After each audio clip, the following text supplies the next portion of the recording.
Hari ini Pak Su nak kongsi satu lagi contoh pemikiran terpesong iaitu membesar-besarkan masalah kecil membesar-besarkan masalah kecil Ini boleh berlaku apabila seseorang menghadapi sesuatu masalah kecil tetapi membuat anggapan ataupun andaian ataupun tafsiran terhadap apa yang berlaku itu tidak mengikut konteks yang sebenar Sebaliknya dia cuba melihat masalah itu lebih besar, lebih teruk lebih buruk lebih berat daripada keadaan yang sebenar banyak berlaku kadang-kadang dalam kehidupan harian kita, dalam rumah tangga, di tempat kerja, perhubungan kita dengan rakan-rakan dengan masyarakat dan sebagainya dan keadaan-keadaan ini sering berlaku bila kita suka ataupun cenderung untuk membesar-besarkan benda yang kecil. misalnya masalah tu sebesar busut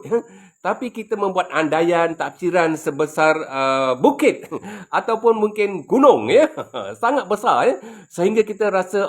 habislah aku aku dah tak terdaya tak mampu nak selesaikan benda ni habislah aku sampai macam tu Jadi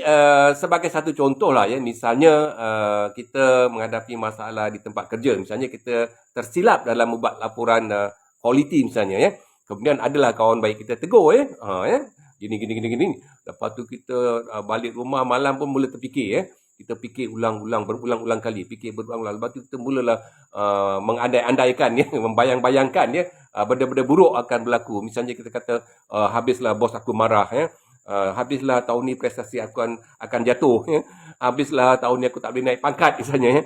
silap-silap aku kena buang kerja jadi banyak perkara-perkara yang buruk kita fikirkan akibat daripada kesilapan yang kecil tadi jadi membesar-besarkan masalah ni sebenarnya sesuatu yang tidak sihat dari segi kesejahteraan minda juga emosi kerana ia menjejaskan emosi kita menjadi rasa bimbang, takut, kecewa,